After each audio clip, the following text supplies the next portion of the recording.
Hello everyone! Welcome po sa aking video. Ayan, it's been a while at ngayon lang ako nakapag-post ng mga videos dahil I'm back na. So ayan, for today's video nga pala, share ko po at ako'y magluluto ng champurrado. So ayan po, nagpakulo na ako ng malagkit na bigas. So ayan, lalagyan natin siya ng chocolate. Yan po yung tableya. Ayan, tutunawin natin yan sa mainit na tubig yung tableya po. And then, after that, pagka halimbawang malambot na yung bigas natin, ibubuhos natin yan siya later. So, ayan, kumukulo na at palambot na yung at ini-steer na natin siya. So, constant steering guys kasi didikit yung bigas po dyan sa ating kaldero po. So, steer lang ng steer until malambot yung ating bigas at hanggang sa maluto siya. So, ayan po, at medyo okay na siya, malambot na at kumukulo na. Naglagay ako ng asin guys, depende po yan sa inyo kasi ako naglalagay ako para pang kontra dun sa tamis.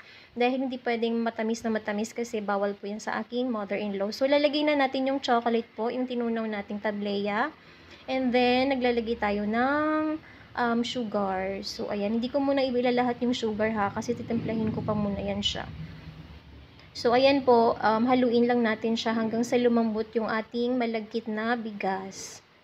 Ayan. So, medyo lighter pa yung kulay nung chocolate natin. So, ang gagawin natin, meron tayong dark chocolate po at may nagbigay sa atin ng dark chocolate. So, lalagyan pa natin siya ng dark chocolate para mag-dark yung kulay ng ating champurrado. So, ayan. Stir-stir lang po hanggang sa lumambot. And magtutunaw na tayo ng ng dark chocolate. So ayan na, tutunawin ko yung dark chocolate sa mainit na tubig, ng konti lang.